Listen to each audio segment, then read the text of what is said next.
Bem-vindos! Hoje a gente vai mergulhar fundo na Lei de Improbidade Administrativa aqui do Brasil. É a Lei 8.429, lá de 92, mas com foco especial nas mudanças bem grandes que vieram em 2021, com a Lei 14.230. Exatamente.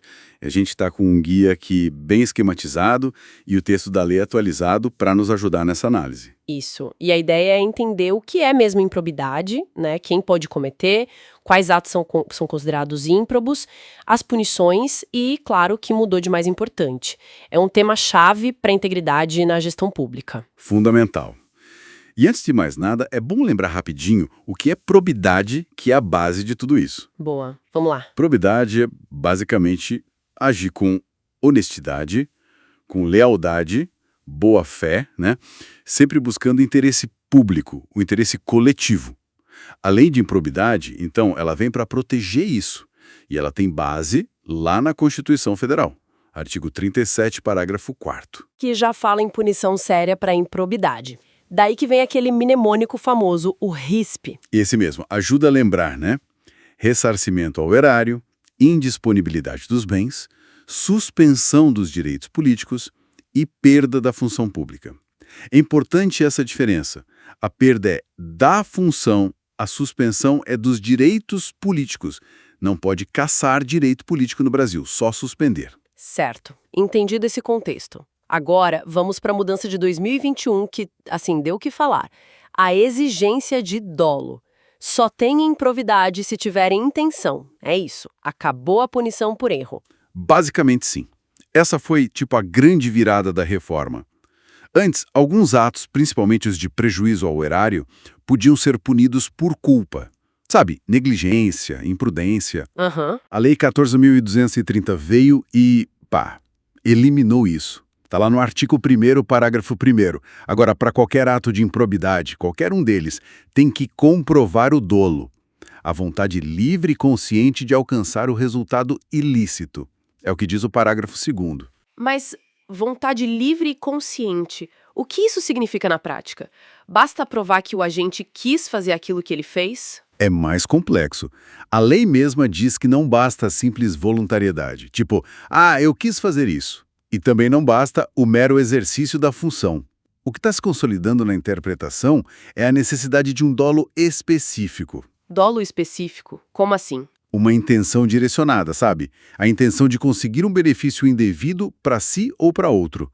Ou de causar aquele dano específico. Isso, claro, torna a prova bem mais difícil para quem acusa. Imagino. E tem mais uma proteção para o gestor que veio com a reforma. O artigo 1º, parágrafo 8º, diz que divergência na interpretação da lei, se baseada em jurisprudência razoável, mesmo que não seja unânime, não configura improbidade. Ah, interessante. Para evitar punir quem seguiu um entendimento técnico que depois mudou, né? Exatamente. Tenta dar um pouco mais de segurança jurídica para o gestor público. Falando em gestor, quem exatamente pode ser enquadrado nessa lei? É só político e servidor concursado? Não, o leque é bem amplo. O artigo 2º fala em agente público, e aí entra muita gente. Político eleito, servidor concursado, óbvio, mas também empregado de estatal, quem exerce função pública mesmo sem ganhar nada, tipo mesário, jurado. Nossa. Quem está lá temporariamente, é bem abrangente. E não para aí. Particulares, pessoas físicas ou empresas que recebem e gerenciam dinheiro público por meio de convênios, contratos de repasse, termos de parceria, essas coisas também estão sujeitos às sanções. É o parágrafo único do artigo 2º. Entendi. E aquele caso clássico? Um empresário que não tem vínculo nenhum com a administração, mas oferece uma propina para um fiscal, por exemplo. Ele entra na dança também? Entra sim. É o chamado terceiro, tratado no artigo 3º. Se ele induz ou concorre dolosamente para o ato, ele responde junto com o agente público. Ok. Mas olha que importante. A lei nova trouxe um limite. Sócio ou diretor de empresa privada só responde com o patrimônio pessoal se ficar provado que ele participou diretamente e teve benefício direto com aquilo. Está no parágrafo 1º do artigo 3º. Faz sentido, para não responsabilizar quem não teve nada a ver diretamente. Pois é. E tem outra regra importante no artigo 3º, parágrafo 2º, para evitar o bis in idem, a dupla punição, se a empresa já foi punida pela lei anticorrupção, a 12.846, pelo mesmo fato, aí ela não sofre as sanções da lei de improbidade. É uma coisa ou outra para a pessoa jurídica. Certo. E do outro lado, quem são as vítimas desses atos? Quem a lei protege? Só o governo federal? Não, não. A proteção é ampla também. Basicamente toda a administração pública. União, estados, Distrito Federal, municípios. Todos os níveis. Sim, e todos os poderes. Executivo, legislativo, judiciário. E tanto a administração direta, ministérios, secretarias, quanto a indireta, autarquias, fundações, empresas públicas, sociedades de economia mista. O artigo 1º, parágrafo 5º, detalha isso. E mais, a lei também protege o patrimônio de entidades privadas que recebem recursos ou incentivos públicos, tipo subvenções e isenções fiscais, e até aquelas que o governo ajudou a criar ou custear. Nesse último caso, o ressarcimento fica limitado ao impacto do ato sobre a parte do dinheiro público envolvido. Isso está nos parágrafos 6º e 7º do artigo 1º. Entendi. Agora, uma situação que acontece. O agente público que cometeu o ato falece. Ou então a empresa envolvida numa fraude se funde com outra. A dívida some. O Estado fica a ver navios. Não some, não. Os herdeiros respondem, sim, pela reparação do dano e pela devolução do que foi ganho ilicitamente. Mas, atenção, só até o limite do valor da herança. Eles não pagam do próprio bolso além do que receberam. É o que diz o artigo 8º. Ok, limitado à herança. Exato. E uma lógica parecida vale para empresas em caso de fusão, incorporação, cisão, essas operações. O artigo 8º-A diz que a empresa sucessora herda a obrigação de reparar o dano, também limitado ao patrimônio que foi transferido na operação. Mas herda todas as punições, tipo a proibição de contratar. Aí tem um detalhe importante no parágrafo único do 8º-A. As outras sanções da lei de improbidade, como essa proibição de contratar, não passam para a empresa sucessora em caso de fusão ou incorporação, se o ato foi anterior à operação, a não ser, claro, que se prove que a fusão foi uma fraude para escapar da punição. Mas a regra é que só a obrigação de reparar o dano passa. Entendido. Bom, vamos agora para o coração da lei, os tipos de atos de improbidade. São 3 categorias principais, né? Artigo 9, 10 e 11. Isso mesmo. A lei divide pela gravidade e pela natureza do ato. Primeiro, o artigo 9º, enriquecimento ilícito. E esse é considerado o mais grave. Por quê? Porque é quando o agente público, com dolo, claro, obtém uma vantagem patrimonial que não deveria, para ele mesmo ou para outra pessoa, por causa do cargo que ocupa. O exemplo mais óbvio é receber propina, mas pode ser usar um bem público numa obra particular, receber um presente caro de alguém que tem interesse na atuação dele. Certo. O foco aqui é o ganho ilícito pessoal. Importante, nem precisa ter havido prejuízo direto para o cofre público. Se o agente enriqueceu indevidamente por causa do cargo, já pode ser artigo 9º. E a lista de exemplos que está lá é exemplificativa, ou seja, outras situações parecidas podem se encaixar. Entendi. Ganho ilícito é a chave do artigo 9º. E o 10º? Artigo 10º. Prejuízo ao erário. Aqui o foco muda. O essencial é a ocorrência de uma perda patrimonial real, efetiva e comprovada para os cofres públicos, causada, de novo, dolosamente. Exemplos. Facilitar que um particular leve embora um bem público. Comprar algo por preço superfaturado de propósito. Fazer uma doação ilegal de bens públicos. Frustrar uma licitação para causar prejuízo. A reforma de 2021 reforçou, precisa ter o dolo e o dano efetivo. Acabou aquela ideia de dano presumido que existia antes para algumas situações. Certo, dano real e comprovado. Exato. E a lista aqui também é exemplificativa. E um detalhe que a lei trouxe no parágrafo 2º do artigo 10º, uma simples perda patrimonial que acontece na atividade econômica normal do Estado, tipo um investimento que deu errado, não é improbidade, a não ser que provem o dolo de causar aquele prejuízo. Ok. E a terceira categoria, a do artigo 11, violação de princípios. Essa mudou bastante, né? Mudou, e muito. Artigo 11. Violação aos princípios da administração pública.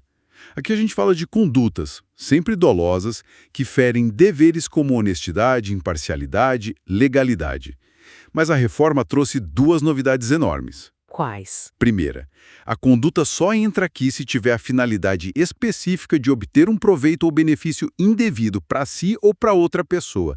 Não basta violar o princípio por violar, tem que ter essa intenção de levar vantagem. Isso está no parágrafo 1º. Uma intenção específica, de novo, como no dolo. Exato. E a segunda novidade, talvez a mais impactante. A lista de condutas que estão nos incisos do artigo 11 agora é taxativa. Taxativa. Peraí, o que isso significa? Significa que é uma lista fechada. Só são atos de improbidade por violação a princípios aquelas condutas que estão expressamente descritas ali nos incisos. Se não está na lista, não é improbidade do artigo 11. Antes, a lista era exemplificativa, como nos artigos 9 e 10. Uau! Isso é uma mudança enorme. Então, várias coisas que antes podiam ser enquadradas como violação de princípios, se não estiverem nessa lista nova, deixaram de ser improbidade? Exatamente. A conduta tem que se encaixar perfeitamente em um dos tipos descritos ali. E o que sobrou nessa lista? Nepotismo, por exemplo, tá lá. O nepotismo foi incluído expressamente no inciso X. Nomear cônjuge, companheiro, parente até 3º grau para cargo em comissão, função de confiança. Mas tem um detalhe no parágrafo 5º. A lei diz que a mera indicação política por si só não configura improbidade. Tem que provar o dolo com finalidade ilícita por trás da nomeação. Entendi. Outros exemplos que ficaram. Revelar um segredo que deveria guardar para beneficiar alguém, inciso 3º. Negar publicidade a ato oficial sem justificativa legal, v. Frustrar a legalidade de concurso ou licitação para beneficiar alguém, v. Deixar de prestar contas quando devia para esconder a irregularidade, V6. Usar publicidade oficial para se promover, 12º. Certo. E tem outro filtro importante que colocaram no artigo 11, no parágrafo 4º. A exigência de lesividade relevante. Isso sugere que irregularidades muito pequenas, sem um impacto significativo, talvez não devam ser punidas como improbidade. Tipo um princípio da insignificância. E várias condutas que antes eram comuns no artigo 11, como retardar ato de ofício, foram revogadas mesmo. Nossa, quanta mudança no artigo 11. Ok, entendidas as condutas. Agora, as penas. O que acontece com quem é condenado? O artigo 12, que fala das sanções, também mudou. Mudou sim, e as penas variam bastante conforme o tipo de ato. Vamos ver. Para enriquecimento ilícito, artigo 9º, as penas continuam pesadas. Perde os bens que ganhou ilicitamente, perde a função pública, tem os direitos políticos suspensos por até 14 anos, paga multa igual ao valor que enriqueceu e fica proibido de contratar com o governo por até 14 anos. 14 anos é bastante tempo. É, o máximo. Para prejuízo ao erário, artigo 10º. Também tem perda da função pública, suspensão dos direitos políticos por até 12 anos, multa igual ao valor do dano, proibição de contratar por até 12 anos e, claro, tem que devolver todo o dinheiro do prejuízo. Se também enriqueceu, perde esse valor também. E para violação a princípios, artigo 11, aquela categoria que ficou mais restrita. Aí a mudança foi drástica nas penas. Agora, para violação a princípios, as sanções não só multa de até 24 vezes o valor da remuneração do agente e proibição de contratar com o poder público por até 4 anos. Só isso. Quer dizer... Exato. Para essa categoria do artigo 11, não tem mais perda da função pública, nem suspensão dos direitos políticos. Foi uma redução bem significativa das consequências. Impactante mesmo. E tem os detalhes processuais sobre as penas. Elas só podem ser executadas depois do trânsito em julgado, ou seja, quando não cabe mais nenhum recurso da decisão. Está no parágrafo 9º do artigo 12. Certo, precisa da decisão final. Isso. E a perda da função pública, em regra, atinge só o cargo que a pessoa tinha na época do ato. Mas se for por enriquecimento ilícito, o juiz pode estender a outros cargos que a pessoa tenha. E para atos considerados de menor gravidade, o juiz pode aplicar só a pena de multa. Ok. E como funciona a apuração disso tudo? O processo na justiça? Teve mudança aí também? Teve, sim. Qualquer pessoa pode denunciar, fazer uma representação, mas o Ministério Público, o MP, tem um papel central. Ele pode abrir um inquérito civil para investigar. E uma ferramenta importante desde o início é a indisponibilidade de bens do investigado. Aquela medida para bloquear bens e garantir o pagamento lá na frente? Essa mesma. artigo 16. Só que a reforma dificultou um pouco para decretar essa indisponibilidade. Dificultou como? O que mudou? Agora, não basta só a suspeita. Precisa demonstrar concretamente o perigo de que o réu vá dilapidar o patrimônio, que vá sumir com os bens. Não pode ser algo presumido, sabe? Isso está no parágrafo 3º do artigo 16. Entendi. Precisa provar o risco. Exato. E o valor bloqueado não pode mais incluir a multa, só o valor do dano ou do enriquecimento ilícito. E criaram proteções claras para dinheiro de subsistência, até 40 salários mínimos em contas e para o bem de família, a não ser que ele tenha sido comprado com o dinheiro da improbidade. A ideia foi evitar aqueles bloqueios gigantescos que paralisavam a vida do investigado antes mesmo de qualquer condenação. Certo. E quem pode entrar com ação na justiça? Ainda só o MP? Olha, a lei de 2021 tinha dado exclusividade total para o MP. Só ele podia processar por improbidade. Mas aí o Supremo Tribunal Federal, STF, julgou uma ação, a ADI 7042, e derrubou essa exclusividade. Ah, então mudou de novo. Mudou. Hoje, tanto o MP quanto a própria pessoa jurídica pública que foi lesada, o município, o estado, a autarquia prejudicada, podem propor ação de improbidade administrativa, o artigo 17 que trata disso. E a ação corre na primeira instância comum, mesmo que o réu seja uma autoridade com foro especial para crimes, tipo governador ou deputado. Para improbidade não tem foro privilegiado. Interessante. E o processo em si? Uma mudança relevante foi o fim daquela defesa prévia que existia. Antes, o juiz notificava o acusado para ele se defender antes de decidir se recebia ou não a ação. Agora não. Se o juiz vê indícios mínimos na petição inicial, ele já recebe a ação, e aí sim o réu é citado para apresentar a contestação, a defesa formal, em 30 dias. Ficou mais direto, então. E acordo? Antes era meio nebuloso se podia fazer acordo em improbidade. Agora está na lei, bem claro. A reforma criou o Acordo de Não Persecução Civil, o ANPC. Está lá no artigo 17b, o MP pode negociar esse acordo com o investigado. Qualquer tipo de acordo. Tem condições.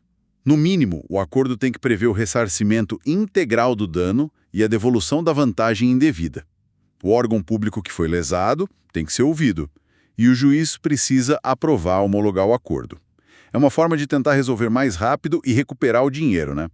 Pode ser feito a qualquer momento na investigação ou durante o processo. Entendi. Uma dúvida comum. Se o sujeito é processado na área criminal pelo mesmo fato e lá ele é absolvido, isso livra ele da ação de improbidade automaticamente? A regra geral ainda é a independência das instâncias. Uma coisa é crime, outra é improbidade, outra é processo administrativo. Mas olha, a reforma de 2021 mexeu muito nisso, aproximando bastante as esferas, principalmente a criminal da de improbidade. Como assim? Agora, se uma decisão judicial, seja civil ou penal, disser que o fato não existiu ou que não foi aquela pessoa o autor do fato, negativa de autoria, essa decisão vincula a esfera da improbidade. Ou seja, se for provado que o fato não aconteceu, não tem como condenar por improbidade por aquele fato. Isso está no parágrafo 3º do artigo 21. Ok, isso faz sentido. Mas a mudança mais forte mesmo está no parágrafo 4º do artigo 21. Ele diz que a absolvição criminal, se for confirmada por um tribunal, por um órgão colegiado, impede que a ação de improbidade vá para frente. E o detalhe, não importa o motivo da absolvição criminal. Como assim não importa o motivo? Mesmo se for por falta de provas? Exatamente. Se o tribunal confirma a absolvição criminal, seja por falta de provas, por atipicidade da conduta, por qualquer fundamento, tranca a ação de improbidade pelo mesmo fato. Isso é uma conexão bem mais forte entre as esferas do que existia antes. Nossa, isso é muito relevante. E a prescrição? O prazo para poder processar e punir por improbidade mudou também? Mudou e foi unificado. Agora, o prazo geral para entrar com a ação e aplicar as sanções é de 8 anos, contados da data do fato ou, se for uma conduta continuada, de quando ela parou. Isso está no artigo 23. 8 anos para tudo. 8 anos para começar a ação e aplicar as sanções punitivas, multa, suspensão de direitos, etc. Esse prazo pode ser suspenso uma vez por 180 dias, se abrirem um inquérito civil ou um processo administrativo para apurar. E tem as causas de interrupção. que zeram o prazo e fazem ele recomeçar. Acontece quando a ação é ajuizada, quando sai a sentença condenando, quando um tribunal confirma a condenação ou reforma uma absolvição. Ok, o prazo recomeça. Só que tem a grande novidade. Quando o prazo recomeça depois de uma interrupção, ele recomeça a contar pela metade. Ou seja, por apenas 4 anos. Isso está no parágrafo 5º do artigo 23. Pela metade, 4 anos. Isso tem algum efeito prático dentro do processo? Tem, e muito importante. Isso cria a chamada prescrição intercorrente. Significa que, se entre o marco que interrompe a prescrição, por exemplo, o ajuizamento da ação, e o próximo marco, a sentença, por exemplo, passarem mais de 4 anos, o processo prescreve ali mesmo, no meio do caminho. Entendi. O processo tem que andar mais rápido, senão prescreve. Exatamente. O parágrafo 8º deixa isso claro. Exige mais agilidade da Justiça e do MP. E para cobrar o dinheiro de volta, o ressarcimento também prescreve nesses 8 ou 4 anos. Aí não. Essa é a grande exceção e foi definida pelo STF num julgamento importante, tema 897. A ação para buscar o ressarcimento do dinheiro público desviado por ato de improbidade doloso é imprescritível. As outras penas, multa, suspensão de direitos, prescrevem, mas o direito do Estado de reaver o dinheiro desviado com má-fé não se perde com o tempo. Ufa! Muita informação sobre prescrição. Para a gente fechar as mudanças, essa lei nova de 2021, com regras que parecem mais brandas em alguns pontos, como a exigência de dolo, a lista fechada no artigo 11, as penas menores para esse artigo, ela se aplica para casos antigos? Ela retroage? Ótima pergunta. O STF também decidiu isso, no tema 1199. A regra geral é que a lei nova, por ser mais benéfica em alguns aspectos, não retroage para desconstituir coisa julgada, ou seja, decisões definitivas. Mas tem exceção. Tem uma exceção principal. Para os atos culposos, aqueles cometidos sem intenção antes da lei nova, se o processo sobre esses atos ainda não acabou, não tem condenação definitiva, aí a nova exigência de dolo se aplica. E se não conseguirem provar o dolo naquele caso antigo, o processo pode ser extinto. Entendi. E as regras novas de prescrição, dos 8 e 4 anos? Essas só valem para os prazos que começaram a correr ou para os marcos de interrupção que aconteceram depois que a lei nova entrou em vigor, lá em outubro de 2021. Não dá para aplicar retroativamente para salvar um processo que já estava prescrito pela regra antiga. Ufa! Foi uma análise bem completa. Então, resumindo bem rápido, a reforma de 2021 na Lei de Improbidade focou muito na exigência de dolo, né? Ajustou as penas, principalmente aliviando as de violação a princípios, deixou mais difícil bloquear bens no início do processo, mexeu bastante na prescrição, com prazos unificados e a tal prescrição intercorrente, e ainda formalizou a possibilidade de acordo. O objetivo, pelo menos o declarado, foi dar mais segurança jurídica e mirar na má-fé comprovada. É isso? Exatamente. A ideia foi tentar ser mais preciso na definição do que é realmente um ato ímprobo, diferenciar talvez do erro administrativo, da interpretação razoável da lei que depois não prevaleceu. E na prática, o que tudo isso significa? Qual o balanço que se faz dessa reforma toda? Olha, é um sistema que, por um lado, talvez proteja melhor o gestor que agiu de boa-fé, que cometeu um erro sem intenção de lesar ou se beneficiar, ou que seguiu uma orientação técnica que era defensável na época. Isso pode ser positivo para destravar um pouco a gestão pública, que às vezes fica paralisada pelo medo de processos. Mas tem outro lado, né? Tem outro lado. Surgiu um debate muito intenso sobre se essa busca por mais precisão e segurança não acabou dificultando demais a punição da improbidade de fato. A exigência de provar o dolo específico, a lista taxativa do artigo 11, há quem diga que isso criou brechas que pode aumentar a sensação de impunidade em alguns casos. Encontrar esse equilíbrio é sempre o desafio. Sem dúvida. E acho que isso deixa a gente com uma reflexão, né? Como é que a gente calibra a lei e a forma como ela é aplicada para combater a corrupção, a desonestidade de forma eficaz, mas sem criar um ambiente de terror para o gestor público que o impeça de tomar decisões necessárias por medo de ser processado por qualquer coisa. Onde está essa linha? Uma linha tênue, com certeza, questão fundamental que vai continuar gerando muita discussão. Muito obrigada por essa análise tão clara, tão detalhada, foi ótimo. E eu que agradeço. E para quem nos acompanhou, fica aí o convite para refletir sobre como essas regras impactam o dia a dia da nossa administração pública. Até a próxima!